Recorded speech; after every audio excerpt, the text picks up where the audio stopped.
I guess I have a healthy respect for that, too. That's a pretty good sized bear. Probably 500 pounds, maybe. See, put your hand out there and see how big it is.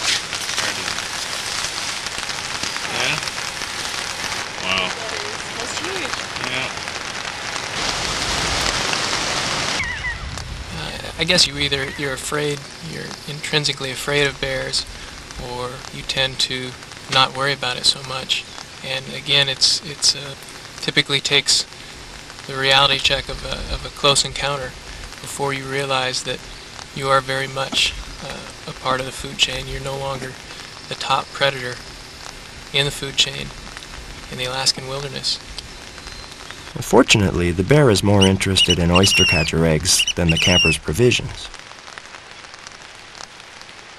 Generally, the big brown bears mind their own business and are as docile as a grazing cow, but when disturbed, they're capable of charging without warning. The bear, because that's his range, pretty much, when he comes in there. And when there's a confrontation between the bear and the human, the bear invariably loses in a situation where there's a problem. I mean, a really big problem. Glacier Bay, it's not as much because they really emphasize that this is the bear's home, not your home. So they're not going to go out to shoot the bear because he tore up your tent.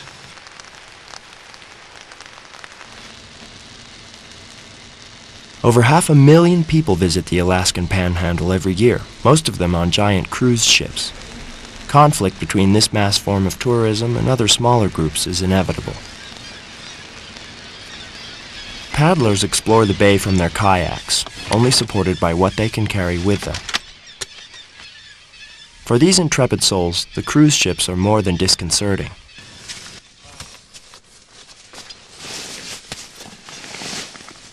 It's difficult to have a wilderness experience when you know there are 2,000 people living it up on a floating luxury hotel a few miles away. When a tour ship comes into Glacier Bay, it leaves a thin layer of smoke. That's about it, Thousands of people come up to see the bay.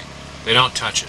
And some of them actually see it, Some of them actually look out there and listen to what the biologist or the nature, we call him interpreter, says. That's nice. Whoa! Look at that. Did you get that?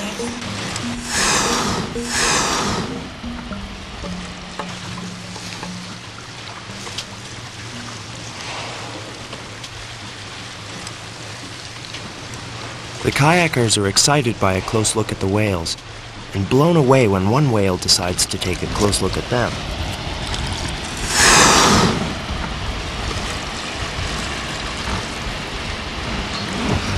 Oh my God.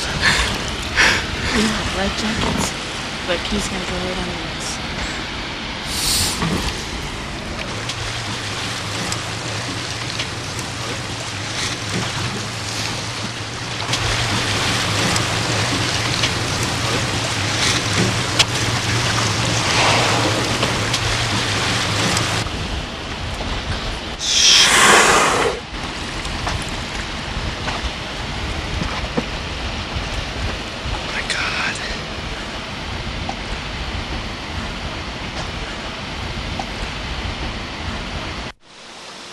Ned, Sandy, and the cameramen Gordon Brown and Scott Lindgren decide to explore the side of the glacier upstream from where it enters the ocean.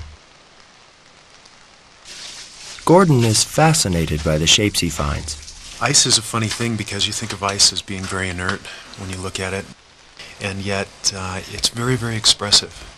I don't know if it's tied into our psyche and our appreciation for form and its raw power and its beauty, its transparency, and how it expresses whatever it's holding. There were places where we saw little ice worms inside the caves. The ice worms were kind of an amazing thing to consider, how something would survive in ice. I can't imagine the constituency of its body chemistry. It must be amazing. That's pretty neat back there, too.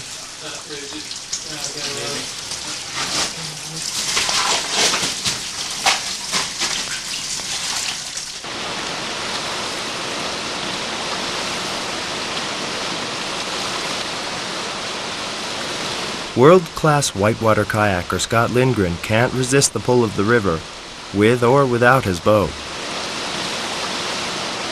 We were walking alongside the glacier, and we found this river that was going underneath the glacier.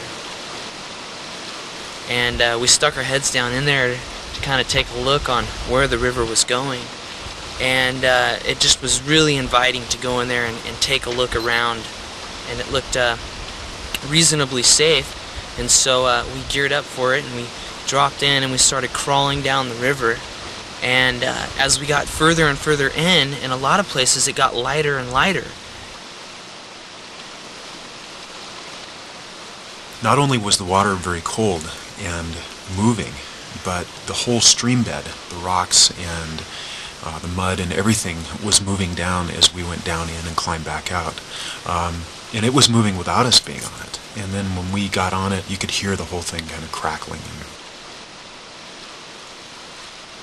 The ceiling was maybe only about 2 or 3 feet off of the water, and so you had to just slide down with the river, and with this ice ceiling that was just glowing right above you, and it was just it was unbelievable. You'd be crawling down the river and you'd look up and you could just see this crystal green blue ice that was right above you, and God, you just felt like you were underneath this huge mass.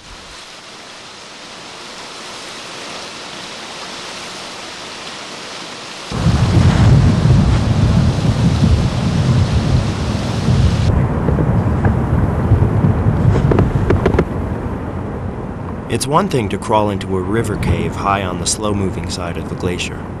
It's quite another to go under the great blocks of ice that are continuously caving off the snout.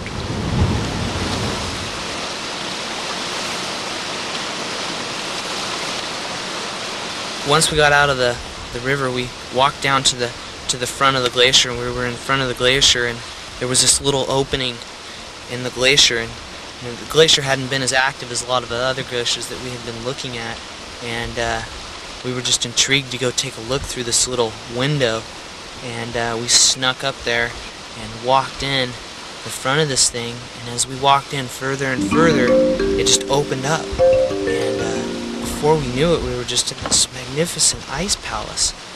It was unbelievably huge, and felt incredibly out of place. It was almost like it was scary, and we walked around and tiptoed our way through it, and felt, you know, really weird, and then we just turned around and got out of there as quickly as possible. It was one of those experiences that you have when you know you shouldn't be in a place, but you're there, and it was worth being there for just the little period of time that we were in there for.